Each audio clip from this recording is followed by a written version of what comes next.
السلام علیکم ورحمۃ اللہ۔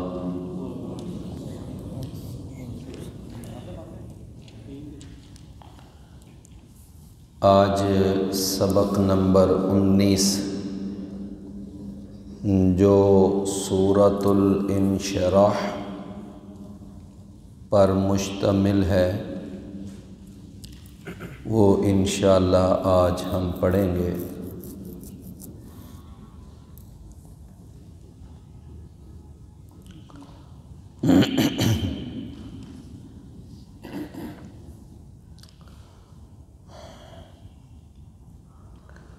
اعوذ باللہ السمیع العلیم من الشیطان الرجیم من ہمزہ ونفخہ ونفثہ۔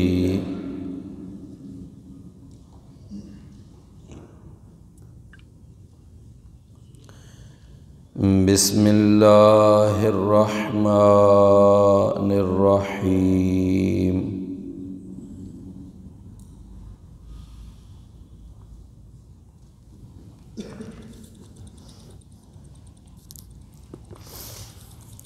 الم نشرح لک صدرک ووضعنا عنک وزرک الذی انقض ظہرک ورفعنا لک ذکرک فإن مع العسر یسرا إن مع العسر یسرا فإذا فرغت فانصب وإلى ربك فارغب۔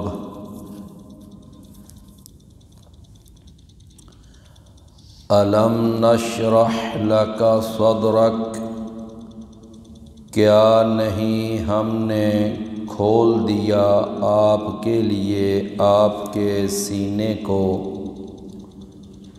ووضعنا عنك وزرک، اور ہم نے اتار دیا آپ سے آپ کا بوجھ، الذی انقض ظہرک، وہ بوجھ جس نے جھکا دیا تھا آپ کی کمر کو، ورفعنا لک ذکرک، اور ہم نے بلند کر دیا ہے آپ کے لیے آپ کے تذکرے کو، فإن مع العسر یسرا، پس بے شک ہر تنگی کے ساتھ ایک آسانی ہے، ان مع العسر یسرا،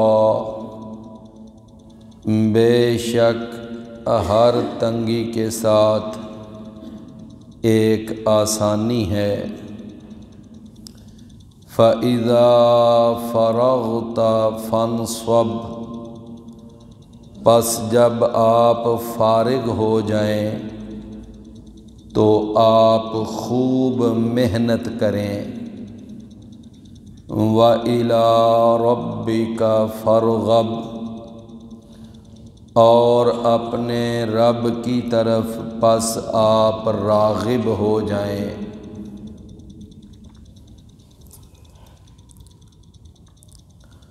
سورۃ الانشراح،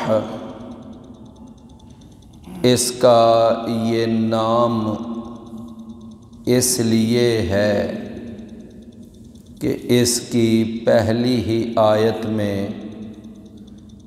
اللہ تعالیٰ نے اس لفظ سے متعلق یا اس کے ماخذ کا ایک لفظ علم نشرح لم نشرح وہ اللہ نے بیان کیا ہے۔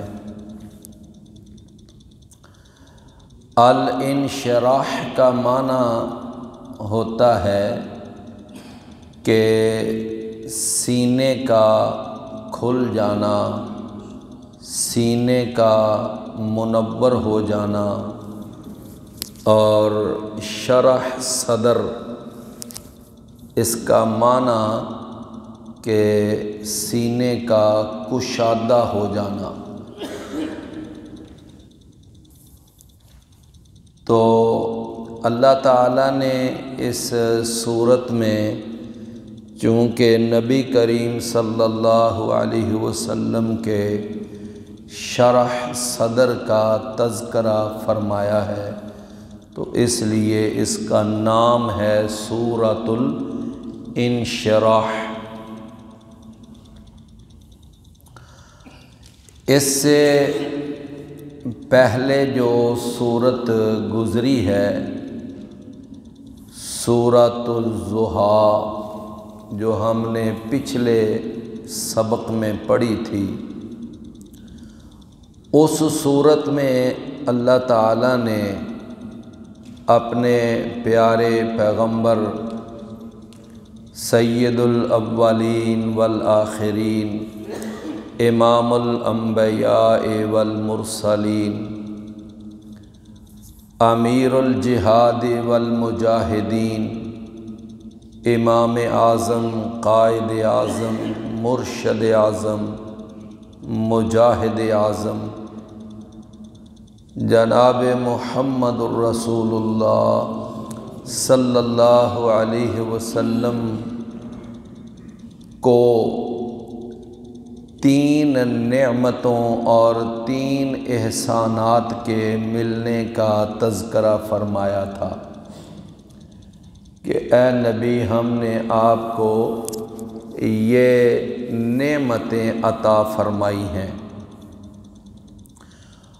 ان 3 نعمتوں میں سے پہلی نعمت اللہ نے یہ بیان فرمائی کہ الم یجدک یتیما فآویٰ، کیا ہم نے یا کیا اللہ تعالیٰ نے آپ کو یتیم کی حالت میں نہیں پایا تھا کہ اللہ نے آپ کو ٹھکانہ فراہم کر دیا۔ وَوَجَدَكَ ضَالًّا فَهَدَىٰ، پھر اللہ تعالیٰ نے آپ کو راستے سے ناواقف پایا تو اللہ نے آپ کو ہدایت رہنمائی عطا فرمائی۔ وَوَجَدَكَ عَائِلًا فَأَغْنَىٰ، پھر اللہ نے آپ کو تنگ دست پایا تو اللہ نے آپ کو غنی کر دیا۔ تو یہ 3 نعمتیں، 3 احسانات وہ ہیں کہ جن کا تذکرہ پچھلی صورت میں گزر چکا ہے، یعنی یتیمی کے بعد ٹھکانہ فراہم کرنا، راستے سے ناواقف ہونے کے بعد رہنمائی فرمانا، اور تنگ دستی کے بعد مالدار بنا دینا، دولت عطا فرما دینا، غنی کر دینا۔ تو یہ 3 نعمتیں پچھلی صورت میں بیان ہوئیں۔ آج جو ہم صورت پڑھنے لگے ہیں، اس صورت میں بھی اللہ تعالیٰ نے اپنے نبی پر 3 احسانات کا تذکرہ فرمایا۔ سب سے پہلا احسان اللہ نے یہ بیان فرمایا کہ الم نشرح لک صدرک، کہ کیا نہیں ہم نے کھول دیا آپ کے لیے آپ کے سینہ مبارک کو، یعنی ہم نے آپ کے لیے شرح صدر کر دیا ہے۔ شرح صدر یہ بطور خاص نبی کریم صلی اللہ علیہ وسلم کے لیے یہ جو اللہ تعالیٰ نے جملہ، یہ آیت، یہ فقرہ ارشاد فرمایا ہے، اس کا ایک معنی تو وہی ہے جو عام اس کا معنی ہے کہ سینے کا کھل جانا، سینے کا فراخ ہو جانا، سینے کا منور ہو جانا، اور آدمی کو یعنی اس کے لیے ہدایت کا واضح ہو جانا، اور واضح ہونے کے بعد ہدایت کا دل میں سما جانا، یہ سارا مفہوم جو ہے یہ شرح صدر کا مفہوم ہے کہ کیا نہیں ہم نے آپ کے لیے آپ کا سینہ کھول دیا، یعنی آپ کے لیے ہدایت واضح ہو گئی، آپ کے لیے سینہ منور ہو گیا۔ اور یہ جو اس معنی میں، اس میں باقی جو امت کے افراد ہیں نبیوں کے علاوہ، وہ بھی اس خوبی سے وہ یعنی کہ مالا مال ہو سکتے ہیں، ان کے اندر بھی یہ خوبی پائی جا سکتی ہے۔ اللہ تعالیٰ نے نا قرآن مجید میں سورہ الانعام اور اس کی 125 نمبر آیت ہے، تو وہاں پر اللہ تعالیٰ نے ارشاد فرمایا کہ من یرد اللہ بہ خیرا یشرح صدرہ للاسلام، کہ جب اللہ تعالیٰ کسی کے لیے خیر کا ارادہ فرما لیتے ہیں تو پھر اللہ تعالیٰ اس کا سینہ وہ اسلام کے لیے کھول دیتے ہیں، یعنی اس سینے کے اندر اسلام کی حقانیت، اسلام کی صداقت، عقیدہ توحید کی حقانیت، یہ ساری باتیں واضح ہو جاتی ہیں، یہاں تک کہ پھر وہ جو انسان ہوتا ہے وہ اسلام کو قبول کرنے میں، حق کا راستہ اختیار کرنے میں، عقیدہ توحید پر چلنے میں اس کو کوئی شک اور شبہ نہیں رہتا، پھر وہ پوری بصیرت کے ساتھ اسلام کے اوپر رواں دواں ہو جاتا ہے۔ تو یہ معنی فرمایا کہ من یرد اللہ بہ خیرا یشرح صدرہ للاسلام۔ سورہ الزمر اور اس کی 22 نمبر آیت ہے، وہاں پر اللہ تعالیٰ نے ارشاد فرمایا کہ افمن شرح اللہ صدرہ للاسلام فہو علی نور من ربہ، کہ جس آدمی کا ہم سینہ اسلام کے لیے کھول دیتے ہیں تو وہ آدمی پھر اپنے رب کی طرف سے ایک روشنی پر گامزن ہوتا ہے، یعنی وہ ایک نور پر ہوتا ہے، روشنی پر ہوتا ہے۔ یہ اسلام جو ہے اللہ نے قرآن میں اس کو روشنی سے تشبیہ دی ہے، یریدون لیطفئوا نور اللہ بافواہہم واللہ متم نورہ۔ اور اللہ تعالیٰ نے توحید کو، اسلام کو، صراط مستقیم کو قرآن میں کئی جگہ پر نور سے تشبیہ دی، اور کفر کے جو راستے ہیں، جو شرکیہ عقیدے ہیں، اور جو گمراہ اور فاسد راستے ہیں، جو گمراہی کے راستے ہیں، اللہ نے ان کو قرآن میں کئی جگہ پر اندھیروں کے ساتھ تشبیہ دی ہے۔ اللہ ولی الذین آمنوا یخرجہم من الظلمات الی النور والذین کفروا اولیاؤہم الطاغوت یخرجونہم من النور الی الظلمات۔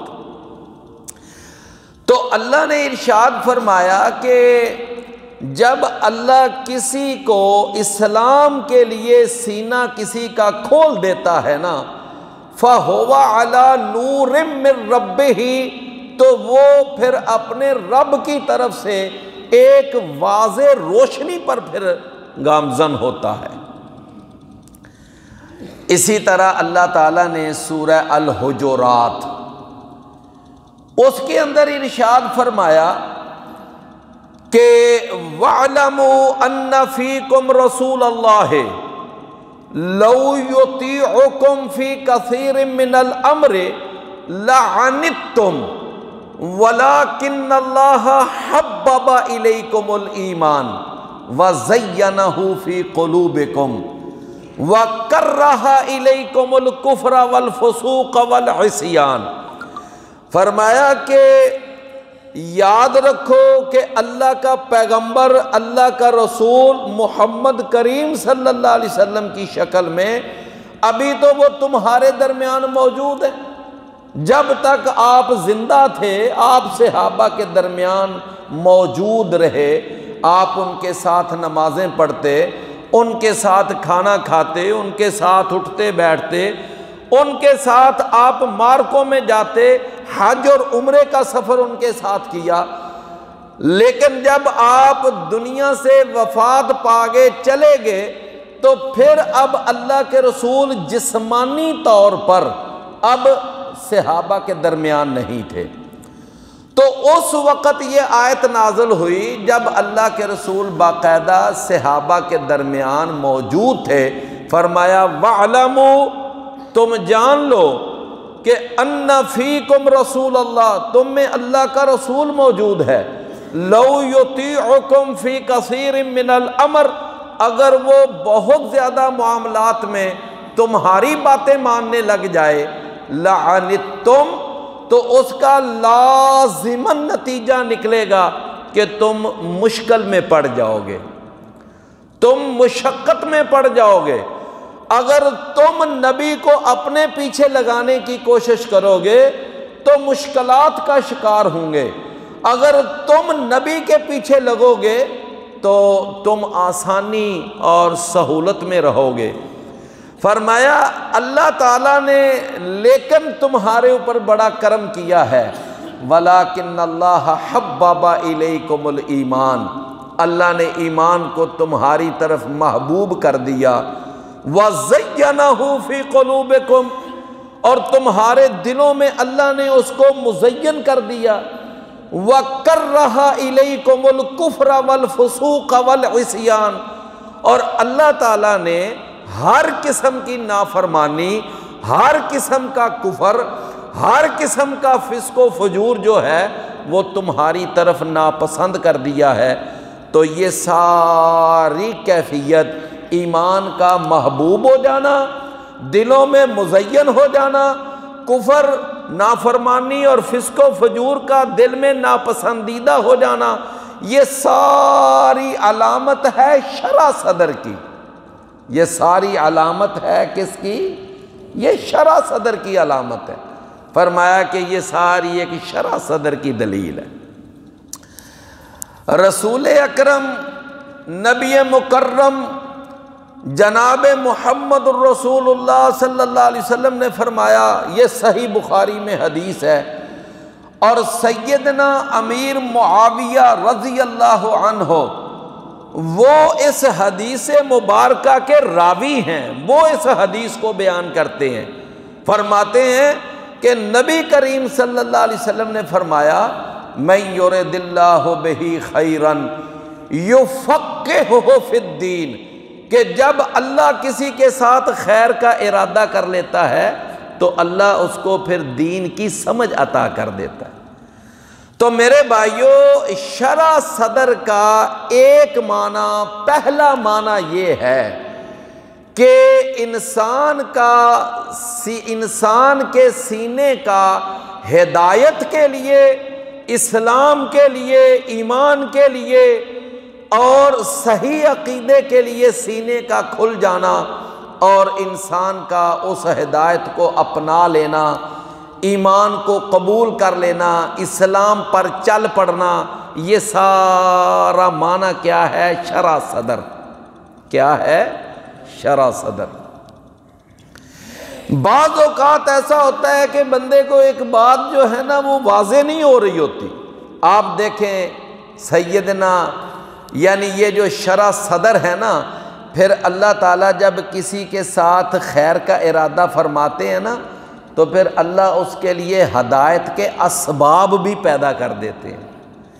یعنی اس کے لیے ایسے ایسے اسباب پیدا ہو جاتے ہیں کہ وہ درجہ بدرجہ لمحہ بلمحہ ہدایت کی طرف خود ایسے لپکتا آ رہا ہوتا ہے اور اس کی طرف چل کر آ رہا ہوتا ہے. اللہ اس کے لیے ہدایت کے اسباب پیدا فرما دے. چنانچہ آپ دیکھ لیں سیدنا عمر رضی اللہ عنہ کہ اپنے گھر سے کیا ارادہ لے کر نکلے، کس ارادے سے چلے کہ میں نے محمد الرسول اللہ صلی اللہ علیہ وسلم کو قتل کرنا ہے. لو دیکھ لو، قتل کے ارادے سے نکلے ہیں. لیکن اب دیکھ لیں کہ چونکہ یہ ہے کہ اللہ نے ان کے ساتھ خیر کا ارادہ کیا تھا اور ادھر نبی کریم صلی اللہ علیہ وسلم کی دعا بھی تھی کہ یا اللہ یہ جو دو مکے کے بڑے بڑے چودھری سردار اور وڈیرے ہیں اور جن کا بڑا مکے میں ایک نام ہے اور ان کے پاس ایک طاقت ہے اور لوگ ان سے مرعوب ہیں، ایک ان میں عمر بن خطاب ہے اور ایک عمر بن ہشام ہے جس کا بعد میں نام ابو جہل پڑا، تو یا اللہ ان دونوں میں سے کوئی ایک چودھری، کوئی ایک سردار اسلام کو عطا کر دے. ادھر نبی صلی اللہ علیہ وسلم نے دعا فرمائی. جناب عمر رضی اللہ عنہ دیکھیں کہ اب اللہ کیا سبب پیدا کرتا ہے. قتل کے ارادے سے گھر سے نکلے، راستے میں ایک آدمی ملا، اس نے پوچھا کہاں کا ارادہ ہے؟ کہنے لگا یہ میں روز روز کا جھگڑا ختم کرنے جا رہا ہوں، میں نے آج محمد الرسول اللہ کو ویسے ہی ختم کر دینا. اس نے کہا اچھا، محمد الرسول اللہ صلی اللہ علیہ وسلم کی خبر تو بعد میں لینا، پہلے اپنے گھر کی خبر تو لو. تیری اپنی بہن اور تیرا بہنوئی جو ہے نا وہ مسلمان ہو چکے ہیں، لیکن ان کا اسلام ابھی مخفی تھا، پوشیدہ تھا، انہوں نے اپنا عقیدہ چھپایا ہوا تھا، عمر رضی اللہ عنہ کو بھی نہیں پتا تھا. تو کہنے لگے اچھا میری بہن، میرا بہنوئی، انہوں نے میری اجازت کے بغیر اسلام قبول کر لیا. غصے کے ساتھ وہاں گئے تو جا کر سنا کیا کہ وہ نا گھر میں تلاوت کر رہے تھے. سورہ طٰہٰ اس وقت نازل ہو چکی تھی تو سورہ طٰہٰ کی تلاوت کر رہے ہیں. جناب عمر رضی اللہ عنہ اسی جوش اور غصے کے ساتھ اندر گئے، اپنے بہنوئی کو مارا پیٹا. بہن نے آگے بڑھ کر چھڑانے کی کوشش کی، بہن کو بھی کوئی ایک دو لگا دی. تو بعد میں نا انہوں نے کہا دیکھ عمر، تو ہمارے اوپر جتنی مرضی سختیاں کر لے، جتنا بھی تشدد کر لے، اب یہ جو اسلام کی روشنی ہمارے سینے میں اتر چکی ہے نا، اب تیری سختیوں سے وہ روشنی نکل نہیں سکتی، تو نے جو کرنا ہے کر لے. جب عمر رضی اللہ عنہ نے دیکھا کہ یہ تو اتنے پختہ ہیں، یہ تو بات، تو کہنے لگے اچھا پھر وہ ذرا دکھاؤ نا کیا پڑھ رہے تھے تم، کیا تلاوت کر رہے تھے. اب دیکھیں یہ اللہ سبب پیدا کر رہا ہے کہ کیا پڑھ رہے تھے. کہنے لگے اچھا تو ابھی کافر ہے، مشرک ہے، تجھے ہم وہ کیسے چیز، اچھا چلو خود ہی تو پڑھ کر دکھاؤ. لو انہوں نے نا وہ جو کچھ وحی نازل ہوئی وہ جس بھی تھی، وہ چاہے گتے پر تھی یا چمڑے پر تھی یا کسی پتھر پر لکھی ہوئی، تو انہوں نے نکال کر وہ تلاوت کی. عمر رضی اللہ عنہ کا دیکھیں نا اب سینہ شرح صدر ہو رہا ہے، سینہ کھلتا جا رہا ہے، روشنی اندر داخل ہو رہی ہے، سینہ حق کو قبول کر رہا ہے.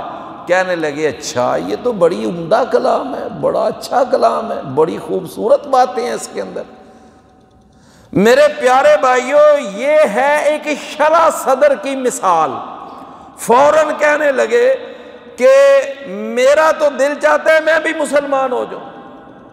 جناب عمر رضی اللہ عنہ گئے اور انہوں نے ساتھ لیا. اس وقت نبی کریم صلی اللہ علیہ وسلم بھی اسلام کی جو خفیہ سرگرمیاں جاری رکھے ہوئے تھے، اور زید بن ارقم کے گھر میں، تو اس گھر کا، اس مرکز کا ابھی عام لوگوں کو پتہ نہیں تھا، صرف وہ چند جو مسلمان تھے نا بس ان کو پتہ تھا۔ تو جناب عمر رضی اللہ عنہ بھی گئے اور انہوں نے پھر جا کر اسلام قبول کیا۔ جب دروازہ کھٹکھٹایا، اندر جناب امیر حمزہ تھے، تو انہوں نے کہا کہ عمر، تو وہ ایک دفعہ تو یعنی سہم گئے کہ عمر آیا، لیکن جناب امیر حمزہ کہنے لگے نہیں، دروازہ کھولو۔ تو رسول اللہ صلی اللہ علیہ وسلم نے بھی فرما دیا کہ عمر آیا نہیں بلکہ بلایا گیا ہے۔ مطلب یہ تھا کہ میں نے دعا کی تھی کہ یا اللہ ان دو یعنی چودھریوں میں سے ایک چودھری ہمیں دے دے۔ تو جناب عمر رضی اللہ عنہ اندر گئے، کلمہ پڑھا، مسلمان ہوئے۔ میرے بھائیو، یہ ہے نا وہ شرح صدر، اللہ نے ان کا سینہ اسلام کے لیے کھول دیا اور سینے میں اسلام داخل ہو گیا۔ تو فرمایا افمن شرح اللہ صدرہ للاسلام فہو علی نور من ربہ، تو وہ اللہ کی طرف سے ایک روشنی پر گامزن ہو جاتا ہے۔ جناب عمر رضی اللہ عنہ کے اسلام قبول کرنے کی مثال یہ شرح صدر کی بہترین مثال ہے۔ اللہ کے نبی دنیا سے رخصت ہو گئے اور جناب ابو بکر رضی اللہ عنہ خلیفہ اول بنے مسلمانوں کے۔ جب یہ خلیفہ بنے نا ابو بکر رضی اللہ عنہ، تو اس وقت ایک مرتدین کا گروہ تھا، وہ منظر عام پر آیا۔ ایک تو وہ تھا نا جنہوں نے نبوت کے دعوے کیے، یعنی مدعیان نبوت۔ ایک گروہ وہ تھا کہ جنہوں نے رسول اللہ صلی اللہ علیہ وسلم کے بعد زکوٰۃ دینے سے انکار کر دیا۔ جناب ابو بکر رضی اللہ عنہ فرمانے لگے میں ان کے ساتھ قتال کروں گا، جنگ لڑوں گا۔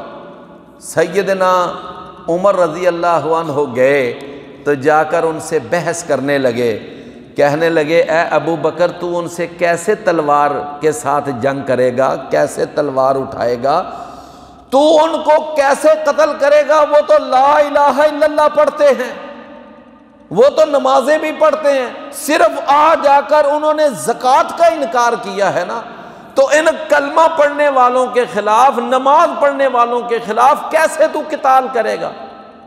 سیدنا ابو بکر رضی اللہ عنہ نے پھر دلائل دیے۔ انہوں نے کہا قرآن مجید میں دلیل موجود ہے، فَإِن تَابُوا وَأَقَامُوا الصَّلَاةَ وَآتَوُا الزَّكَاةَ فَخَلُّوا سَبِيلَهُمْ، اور پھر نبی کریم صلی اللہ علیہ وسلم کی احادیث سنائی، امرت ان اقاتل الناس حتی یشہدوا ان لا الہ الا اللہ ویشہدوا ان محمد الرسول اللہ ویقیموا الصلاۃ ویؤتوا الزکاۃ۔ جب یہ قرآن کی آیتیں اور احادیث سنائیں تو سیدنا عمر رضی اللہ عنہ کا اب ذرا بیان سنیں، کیا فرماتے ہیں؟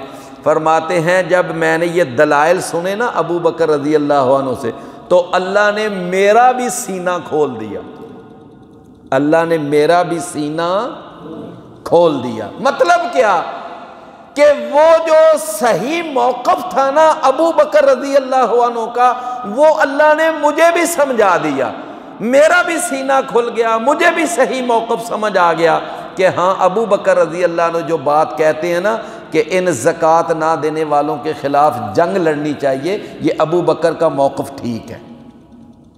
تو میرے بھائیوں، پہلا اس کا معنی پھر کیا ہوا کہ ہدایت کے لیے، اسلام کے لیے، ایمان کے لیے سینے کا کھل جانا، ایک معنی یہ ہے۔ اس کا ایک دوسرا معنی بھی مفسرین نے کیا ہے کہ الم نشرح لک صدرک، کیا نہیں ہم نے آپ کے لیے آپ کے سینے کو کھول دیا۔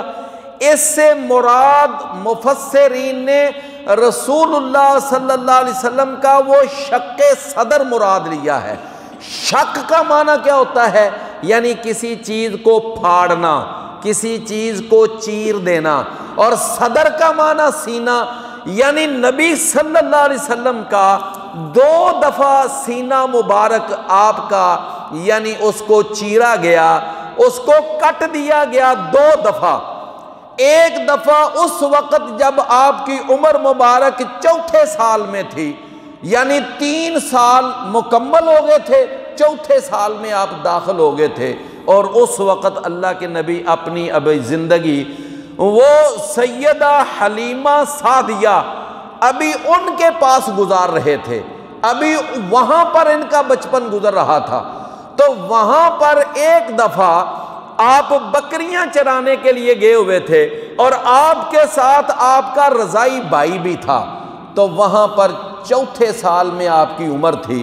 تو جناب جبرائیل تشریف لائے، انہوں نے رسول اللہ صلی اللہ علیہ وسلم کا سینہ چاک کیا، اور اس میں سے پھر اندر سے دل نکالا، اور دل نکال کر پھر دل کو چیرا، اور اس کے اندر سے یہ رسول اللہ صلی اللہ علیہ وسلم نے خود فرمایا، جب اللہ نے آپ کو نبی بنا دیا نا، تو آپ نے پھر اس دور میں بتایا کہ پھر اس دل میں سے جو حصہ شیطانی تھا نا، وہ جناب جبرائیل نے نکال دیا، دوبارہ پھر اسی طرح دل کو سی کر پھر سینے میں رکھ کر سینے کو سی دیا گیا۔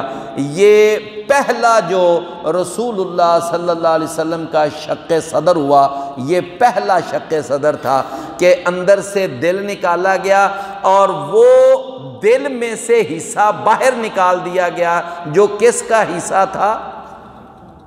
جو ہر انسان میں ہوتا ہے، یعنی ہر انسان کے اندر اللہ تعالیٰ نے نا وہ خیر اور شر دونوں کو اللہ نے رکھا ہوتا ہے۔ تو اس کے اندر سے جو شر والا حصہ تھا، جو شیطان کا حصہ تھا، وہ اللہ نے ویسے ہی نکال دیا۔ یہی وجہ ہے کہ نبی کریم صلی اللہ علیہ وسلم کو نبوت تو ملی تھی 40 سال کی عمر میں جا کر، لیکن نبی کریم صلی اللہ علیہ وسلم کی وہ قبل از نبوت زندگی بھی اتنی پاک صاف زندگی کہ آپ نے اس 40 سال کی زندگی میں آپ نے کبھی کسی بت کو سجدہ نہیں کیا، کبھی کسی آستانے پر جا کر کوئی نظر و نیاز نہیں دی، نہ کوئی کھائی، نہ رسول اللہ صلی اللہ علیہ وسلم نے کبھی جھوٹ بولا، نہ کبھی کوئی بددیانتی کی، نہ رسول اللہ صلی اللہ علیہ وسلم نے کبھی شراب کو منہ لگایا، نہ اللہ کے نبی نے پاک دامنی کے معاملے میں کوئی ایسا ویسا سکم اختیار کیا۔ یعنی آپ کی زندگی قبل از نبوت بھی ایک آئیڈیل، مثالی اور کمال کی زندگی تھی۔ کیوں؟ اس لیے کہ 4تھے سال میں وہ جو حصہ شیطانی تھا وہ تو اللہ نے دل سے ویسے ہی نکال لیا تھا۔ کیوں بھی بات سمجھ آئی نا؟ تو یہ پہلا شق صدر، یہ کیا تھا؟ پہلا شق صدر۔ دوسرا شق صدر اس وقت ہوا کہ جب نبی کریم صلی اللہ علیہ وسلم کو معراج پر لے جایا جا رہا تھا، لے جانے لگے تھے، تو نبی کریم صلی اللہ علیہ وسلم کے پاس پھر جناب جبرائیل آئے، اور انہوں نے آپ کا سینہ چاک کیا، اندر سے دل نکالا، پھر دل کو چیرا، اور پھر اس دل کو آب زمزم کے ساتھ دھویا۔ یہ خود رسول اللہ صلی اللہ علیہ وسلم نے تفصیل بیان فرمائی، اور یہ مسجد حرام میں یہ سارا کچھ ہو رہا ہے۔ پھر دل کو آب زمزم سے دھو کر نبی صلی اللہ علیہ وسلم نے فرمایا کہ پھر اس دل کو یعنی حکمت کے ساتھ اور دانائی کے ساتھ اس دل کو بھر دیا گیا، اور اس کے بعد اس دل کو دوبارہ پھر سینے میں رکھ کر دوبارہ سینہ چیر دیا، یعنی کہ اس کو سی دیا گیا۔ رسول اللہ صلی اللہ علیہ وسلم کے یہ 2 دفعہ شق صدر ہوئے ہیں۔ سیدنا انس بن مالک رضی اللہ عنہ جو آپ کے 10 سالہ خادم ہیں، وہ فرماتے ہیں کہ نبی صلی اللہ علیہ وسلم کے سینہ مبارک پر جو وہ سٹیچز کے نشان ہوتے ہیں نا، وہ ہم دیکھا کرتے تھے۔ آپ کے سینہ مبارک پر جو وہ ٹانکے کہتے ہیں نا اردو میں، انگلش میں ان کو سٹیچز کہتے ہیں، فرماتے ہیں کہ وہ جو نشانات تھے نا، وہ ہم آپ کے سینہ مبارک میں دیکھا کرتے تھے۔ تو پہلا معنی کیا ہے شرح صدر کا؟ کہ ہدایت اسلام دین کے لیے سینے کا کشادہ ہو جانا اور سینے کا قبول کر لینا اور اس کے اندر ہدایت کا سما جانا۔ دوسرا معنی نبی صلی اللہ علیہ وسلم کے لیے بطور خاص کہ آپ کا 2 دفعہ شق صدر ہونا۔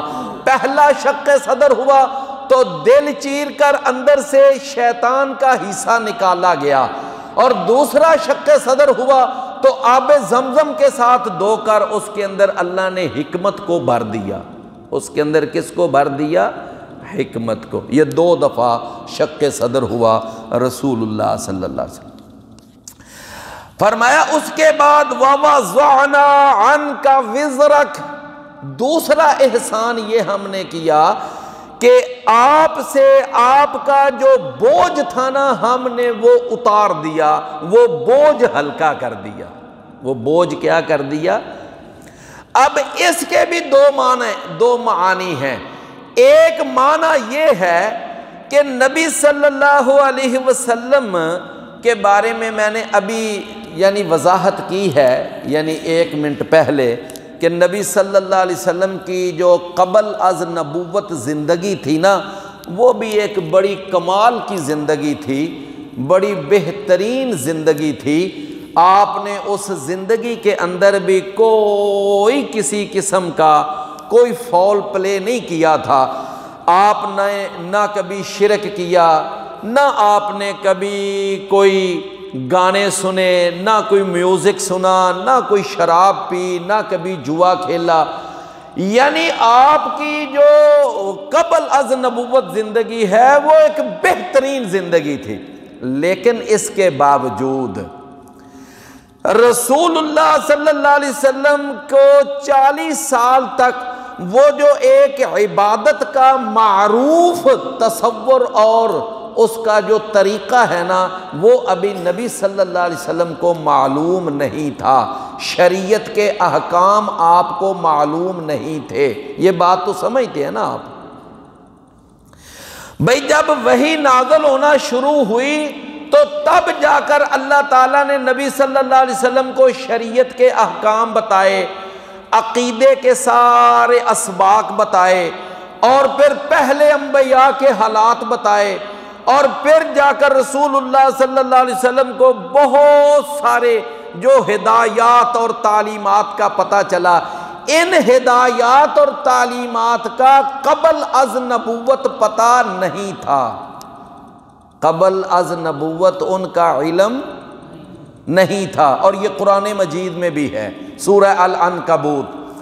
فرمایا وَمَا كُنْتَ تَدْرِي مَا الْكِتَابُ وَلَا الْإِيمَانُ، اے نبی جب تک آپ پر وحی کا نزول شروع نہیں نہ ہوا تو اس سے پہلے آپ نہیں جانتے تھے کہ کتاب کیا ہے، آپ کو نہیں پتا تھا کہ ایمان کیا ہے۔ کتاب اللہ کا اور ایمان کا، عقیدے کا نبی صلی اللہ علیہ وسلم کو وحی کے نزول سے پہلے علم، تو جب علم نہیں تھا تو آپ اس طرح کی عبادت نہیں کر سکتے تھے جس طرح کی عبادت آپ نے دور نبوت میں کی ہے۔ تو میری بات آپ سمجھ رہے ہیں نا؟ لہذا وہ جو قبل از نبوت وہ عبادت میں وہ کمی جو رسول اللہ صلی اللہ علیہ وسلم محسوس کرتے تھے نا، بس وہ کمی محسوس کرنے کا ایک بوجھ تھا نبی صلی اللہ علیہ وسلم کی طبیعت پر۔ ایک یہ بوجھ تھا کہ میں 40 سال میں نے اس طرح عبادت نہیں کی جس طرح مجھے عبادت کرنی چاہیے تھی، یا جس طرح اب میں عبادت کر رہا ہوں، تو ایک یہ بوجھ تھا۔ تو اللہ تعالیٰ نے پھر یہ بوجھ اتار دیا۔ اللہ تعالیٰ نے پھر قرآن میں آیت اتار دی، اِنَّا فَتَحْنَا لَكَ فَتْحًا مُبِينًا لِيَغْفِرَ لَكَ اللَّهُ مَا تَقَدَّمَ مِن ذَنبِكَ وَمَا تَأَخَّرَ۔ اے نبی تو کیوں پریشان ہوتا ہے؟ ہم نے آپ کا سارا اگلا پچھلا سارا کھاتا ہی صاف کر دیا، تو آپ بالکل پریشان نہ ہوں۔ اگر پیچھے کچھ کمیاں کچھ کوتاہیاں تھیں بھی تو ہم نے وہ معاف کر دی ہیں، لہٰذا اب آپ ان چیزوں کا اپنے دل پر بوجھ محسوس نہ کریں۔ ایک تو یہ بوجھ اتارا۔ ایک بوجھ اور تھا نبی صلی اللہ علیہ وسلم پر، وہ کیا؟ مفسرین نے لکھا ہے کہ نبی صلی اللہ علیہ وسلم پر جو وحی کا نزول تھا نا، یہ جب وحی نازل ہوتی تو اس وقت آپ کی طبیعت پر ایک بہت بڑا بوجھ محسوس ہوتا تھا۔ اللہ کے نبی صلی اللہ علیہ وسلم پر اتنا بوجھ محسوس ہوتا کہ سخت سردیوں میں بھی جب وحی نازل ہوتی تو آپ کو پسینہ آ جاتا، اور اگر آپ سواری پر بیٹھے ہوئے سفر کر رہے ہوتے تو وحی کا نزول جب ہوتا تو اتنا اس وحی کا بوجھ ہوتا تھا کہ وہ جو سواری ہوتی تھی نا، اس کے لیے کھڑا ہونا چلنا دشوار ہو جاتا، وہ سواری پھر بیٹھ جایا کرتی تھی، وہ چل نہیں سکتی تھی، اتنا وہ وحی کا بوجھ ہوتا تھا۔ ایک صحابی کہتے ہیں ایک دفعہ میں نبی صلی اللہ علیہ وسلم کے نا ساتھ بیٹھا ہوا تھا، تو میری ٹانگ جو تھی نا نبی صلی اللہ علیہ وسلم کی ٹانگ کے نیچے تھی، آپ کی ٹانگ مبارک اوپر، میری ٹانگ نیچے تھی، تو عین اسی کیفیت میں وحی کا نزول شروع ہو گیا۔ کہتے ہیں کہ یقین جانے میری وہ کیفیت تھی کہ جیسے میری ٹانگ ٹوٹ ہی جائے گی۔ تو بات سمجھے ہے نا؟ تو یہ وحی کے نزول کا ایک جو بہت بڑا بوجھ تھا وہ بھی اللہ نے نبی صلی اللہ علیہ وسلم کے لیے کیا کر دیا؟ آسان کر دیا۔ تو وحی نازل ہوتی تھی، کئی صورتیں نازل ہوتی، کئی آیتیں نازل ہوتی، اور پھر وہ ساری کی ساری آیات اور صورتیں نبی صلی اللہ علیہ وسلم کے دل کے اندر وہ محفوظ ہو جاتی اور ان کو اللہ سیو کر دیتا تھا۔ فرمایا کہ لا تحرک بہ لسانک لتعجل بہ ان علینا جمعہ وقرآنہ فاذا قرأناہ فاتبع قرآنہ ثم ان علینا بیانہ۔ تو بھائیو بوجھ ہم نے اتار دیا، اس سے ایک تو وہ قبل از نبوت زندگی کی وہ کما حقہ عبادت نہ کر سکنے کا بوجھ، اور دوسرا بوجھ کیا؟ وحی کی شدت اور وحی کی مشکل کا بوجھ۔ یہ دونوں بوجھ اللہ تعالیٰ نے نبی صلی اللہ علیہ وسلم سے اتار دیے۔ تو پہلا احسان کیا تھا؟ شرح صدر، اور دوسرا احسان کیا ہے؟ بوجھ کا اتار دینا۔ اللہ نے فرمایا کہ پھر ہم نے آپ پر تیسرا احسان کیا۔ وہ کیا تیسرا احسان؟ فرمایا کہ وَرَفَعْنَا لَكَ ذِكْرَكَ، کہ اور ہم نے بلند کر دیا آپ کے لیے آپ کے تذکرے کو، آپ کے لیے آپ کے تذکرے کو ہم نے بلند کر دیا۔ آپ کا چرچا، آپ کی شہرت، آپ کا تذکرہ، آپ کا تذکرہ خیر، یعنی ہم نے پوری دنیا کے اندر اور ہر زمانے میں بلند کی، ہر زمانے میں پوری دنیا میں ہم نے آپ کا تذکرہ خیر جو ہے اس کو کیا کر دیا؟ بلند کر دی۔ چنانچہ آپ دیکھ لیں ہمارے سامنے ہے یہ بات کہ جب کوئی آدمی کلمہ پڑھتا ہے، کلمہ طیبہ پڑھے یا کلمہ شہادت پڑھے، تو پہلے وہ اللہ تعالیٰ کی الوہیت کا بیان کرتا ہے، اس کا اقرار کرتا ہے کہ لا الہ الا اللہ محمد الرسول اللہ، کہ اللہ کے سوا کوئی معبود نہیں، اور اس کے ساتھ ہی وہ آگے کیا کہتا ہے؟ محمد الرسول اللہ، کہ محمد اللہ کے رسول ہیں۔ تو اللہ کی الوہیت کے ساتھ ساتھ رسول اللہ کی رسالت کا تذکرہ ہوا نا۔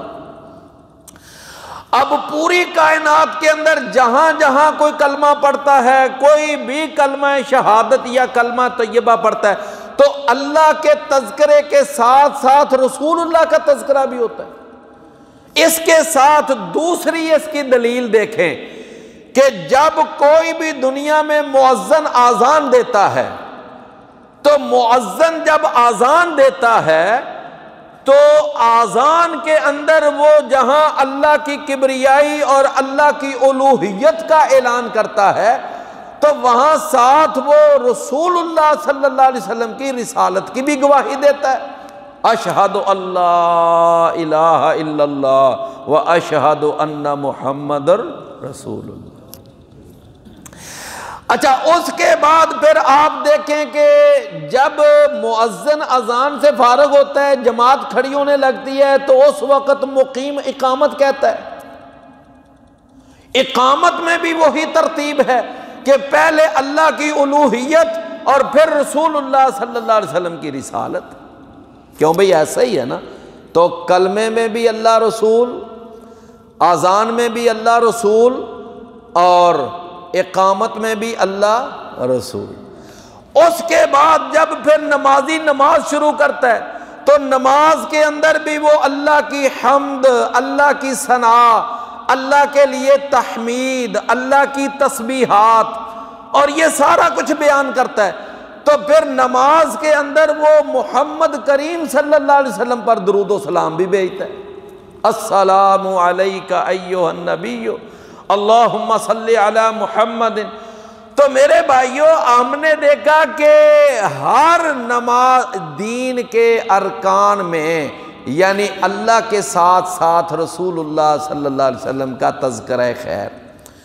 خطیب خطبہ دیتا ہے، سب سے پہلے کیا کہتا ہے؟ کہتا ہے ان الحمد للہ نحمدہ ونستعینہ ونستغفرہ، اور پھر آگے جا کر وہ کہتا ہے کہ درود اور سلام ہو محمد الرسول اللہ صلی اللہ علیہ وسلم پر، والصلاۃ والسلام علی رسول اللہ، یعنی اللہ کی حمد اور اللہ کی ثنا اور نبی کریم صلی اللہ علیہ وسلم پر درود و سلام۔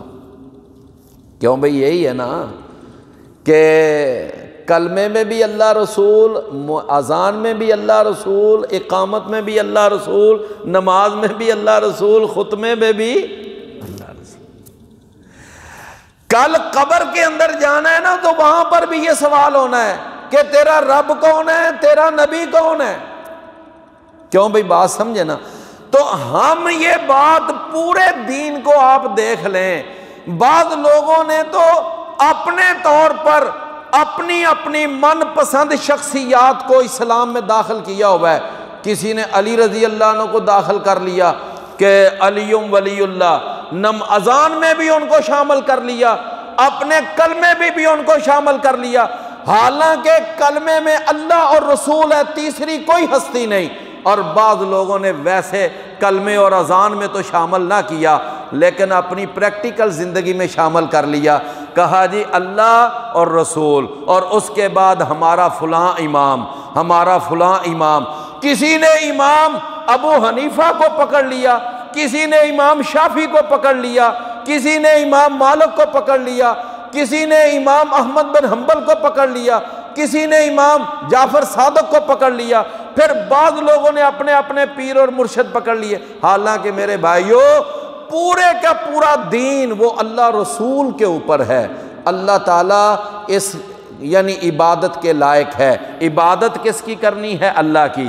کرنی کیسے ہے؟ جیسے محمد الرسول اللہ بتائیں گے۔ بس ان دو چیزوں کا نام ہی اسلام ہے کہ عبادت کرنی کس کی ہے اور کرنی کیسے ہے، یہی پورے کا پورا دین ہے، یہی پورے کا پورا اسلام۔ تو لہٰذا میرے بھائیوں، اللہ تعالیٰ نے نبی صلی اللہ علیہ وسلم کا تذکرہ وہ ساری دنیا میں اس کو کھڑا کیا، یعنی ہر دنیا کے اندر کوئی ایک خطہ، کوئی ایک ملک، کوئی ایک علاقہ بھی ایسا نہیں جہاں اذان نہیں ہوتی، جہاں اللہ کا ذکر نہیں ہوتا، رسول اللہ صلی اللہ علیہ وسلم کا تذکرہ نہیں ہوتا۔ لہٰذا اللہ تعالیٰ نے اپنا یہ بھی وعدہ پورا کیا، وَرَفَعْنَا لَكَ ذِكْرَكَ، کہ ہم نے آپ کا تذکرہ جو ہے اس کو ساری کائنات میں بلند کر دیا۔ کیوں بھی بات سمجھے نا؟ ساری کائنات میں بلند کر دی۔ تو کتنے احسان ہو گئے؟ 3۔ پہلا احسان شرع صدر، دوسرا احسان بوجھ کا اتار دیا جانا، تیسرا احسان آپ کا تذکرہ خیر کا پوری دنیا میں بلند ہو جانا۔ یہ 3 یعنی اللہ نے احسان بیان کیے۔ آگے پھر اللہ تعالیٰ نے فرمایا کہ اب 3 اللہ نے خوشخبریاں بھی دیں۔ پہلی خوشخبری دی فَإِنَّ مَعَ الْعُسْرِ يُسْرًا، بے شک ہر تنگی کے ساتھ ایک آسانی ہے۔ ہر تنگی کے ساتھ کیا ہے؟ ایک آسانی ہے۔ اور یہ بات آپ دیکھ لیں کہ نبی کریم صلی اللہ علیہ وسلم کے ابتدائی حالات بڑے مشکل، بڑے ٹائٹ، بڑی مشقتیں، بڑی مصیبتیں، ہر طرف سے مسائل، لیکن جوں آگے چلتے گئے اللہ تعالیٰ آسانیاں بھی دیتا گیا۔ جوں معاملہ آگے بڑھتا چلا گیا، پھر آپ دیکھیں نا، مکی زندگی کے بعد جب مدینہ میں تشریف لائے تو بڑی آسانیاں ہو گئی۔ اللہ نے بڑے سارے ساتھی دے دیے، بہت سارے جانسار ساتھی، پھر جہاد ہوا، اللہ نے فتوحات دیں، پھر مال غنیمت آیا، پھر اللہ نے مکہ بھی فتح کروا دیا۔ پھر جب آپ حج کے لیے گئے تو وہاں پر ماشاءاللہ آپ کے سامنے 1,44,000 کے لگ بھگ آپ کے وہاں پر مرید جمع ہیں، صحابہ جمع ہیں، آپ کے کلمہ پڑھنے والے جمع ہیں، جانثار ساتھی وہاں پر جمع ہیں۔ اللہ کے نبی صلی اللہ علیہ وسلم کا کس قدر دل کھلکھلا اٹھا تھا جب اپنی ہی لگی ہوئی کھیتی لہلہاتی ہوئی اپنی آنکھوں کے سامنے دیکھی۔ تو میرے بھائیوں، یہ اللہ تعالیٰ نے دکھا دیا کہ ہم نے اگر آپ پر شروع میں مشکلات تھیں تو اب آپ کی زندگی کے آخر میں دیکھ لیں ہم نے آپ کے لیے آسانیاں کتنی پیدا کر دی۔ فَإِنَّ مَعَ الْعُسْرِ يُسْرًا۔ پھر اس بات کو اللہ نے رپیٹ کیا، فرمایا اِنَّ مَعَ الْعُسْرِ يُسْرًا، بے شک ہر تنگی کے ساتھ ایک آسانی ہے۔ لہٰذا پہلا اللہ تعالیٰ نے خوشخبری یہ سنائی۔ دوسری خوشخبری آگے پھر اللہ نے دی فَإِذَا فَرَغْتَ فَانْصَبْ، کہ پس جب تو فارغ ہو جائے نا، فارغ ہو جائے تو پھر خوب محنت کر۔ فارغ ہو جائے کس سے؟ یعنی جب تو دعوت و جہاد کے مشن سے فارغ ہو جائے، جب تو غلبہ اسلام کے اس ٹارگٹ سے، ہدف سے فارغ ہو جائے، کیونکہ آپ کا اصل کام تو دنیا میں غلبہ اسلام تھا نا، تو اس کے لیے اللہ نے آپ کو 2 طریقے سکھائے، ایک دعوت کا، ایک جہاد کا، دونوں طریقے بروئے کار لا کر نبی صلی اللہ علیہ وسلم نے جہاد اسلام کو غالب کیا۔ فرمایا جب اسلام کے غلبے سے تو فارغ ہو جائے، جزیرۃ العرب میں نبی صلی اللہ علیہ وسلم نے اسلام کو غالب کر دیا تھا، پورے جزیرۃ العرب میں اب آپ کے مقابلے کی کوئی قوت نہیں بچی تھی، ہر قوت کو رونق دیا تھا نبی صلی اللہ علیہ وسلم۔ بس تو اسلام غالب آ گیا نا۔ فرمایا جب تو فارغ ہو جائے، کس سے فارغ ہو جائے؟ غلبہ اسلام سے، تو پھر کیا کر؟ فانصب، تو پھر خوب محنت کر، اب نہ دل لگا کے ٹکا کے اب اللہ کی عبادت کر، زیادہ سے زیادہ نوافل پڑھ، زیادہ سے زیادہ قرآن پڑھ، زیادہ سے زیادہ یعنی کہ اللہ کی عبادت میں اب چنانچہ ایسا ہی ہے، حدیثوں میں پڑھ لیں آپ، نبی صلی اللہ علیہ وسلم کا جو آخری سال تھا نا زندگی کا، آپ ہر سال 10 دن کا اعتکاف بیٹھتے تھے، لیکن آخری سال آپ نے 20 دن کا اعتکاف کیا۔ ہر سال رمضان میں جناب جبرائیل کے ساتھ قرآن کا ایک دور مکمل کرتے تھے، لیکن آخری سال اللہ کے نبی نے 2 دور مکمل کیے، یعنی آپ نے اپنی عبادت کی روٹین میں، معمول میں اضافہ کر دیا۔ تو یہ معنی ہے فانصب، تو آپ یعنی خوب محنت کریں۔ ہماری اماں جان سیدہ عائشہ صدیقہ رضی اللہ عنہا بیان کرتی ہیں کہ نبی صلی اللہ علیہ وسلم پھر اتنی عبادت کرتے، اتنا قیام اللیل کرتے کہ آپ کے پاؤں مبارک اور آپ کی پنڈلیاں مبارک جو تھیں وہ سوج جایا کرتی تھیں، ان کے اندر سویلنگ ہو جاتی تھی۔ اور ہم نے پھر پوچھا اللہ کے نبی آپ کے تو اگلے پچھلے گناہ اللہ نے معاف کر دیا، آپ اتنی کیوں عبادت کرتے ہیں؟ تو نبی صلی اللہ علیہ وسلم فرماتے تھے کہ کیا میں اس بات کو پسند نہ کروں کہ اللہ نے مجھے اتنا مرتبہ دیا ہے تو میں اللہ کا ایک شکر گزار بندہ بن کر میں باقی زندگی گزاروں۔ تو رسول اللہ صلی اللہ علیہ وسلم نے اس حکم پر بھی عمل کیا۔ جب آپ غلبہ اسلام سے فارغ ہوئے تو پھر نبی صلی اللہ علیہ وسلم نے بہت زیادہ اللہ کی عبادت کی۔ فن سب پھر کیا کریں آپ؟ خوب عبادت کریں۔ فرمایا وَإِلَىٰ رَبِّكَ فَارْغَب، اور آپ اپنے رب کی طرف ہی رغبت پیدا کریں۔ کیا معنی؟ کہ آپ نے عبادت کرنی ہے تو اس عبادت کا جو صلہ ہے وہ بھی تو نے اپنے رب سے مانگنا ہے۔ اس عبادت کا صلہ کس سے مانگنا ہے؟ اپنے رب سے، اور اپنے رب پر ہی توکل کرنا ہے، اسی پر بھروسہ کرنا ہے۔ یہ بھی اللہ تعالیٰ نے آپ کو ایک سبق پڑھایا کہ آپ نے اپنے رب پر توکل اور بھروسہ کرنا ہے۔ فَإِذَا فَرَغْتَ فَانْصَبْ، پس جب تو فارغ ہو جائے تو میرے بھائیوں، نبی صلی اللہ علیہ وسلم کی وہ ایک بڑی مشہور حدیث ہے کہ دو ایسی نعمتیں ہیں لوگ ان کی بڑی ناقدری کرتے ہیں۔ ایک ان میں سے نعمت ہے صحت تندرستی، اور دوسری نعمت ہے فراغت۔ دوسری نعمت کیا ہے؟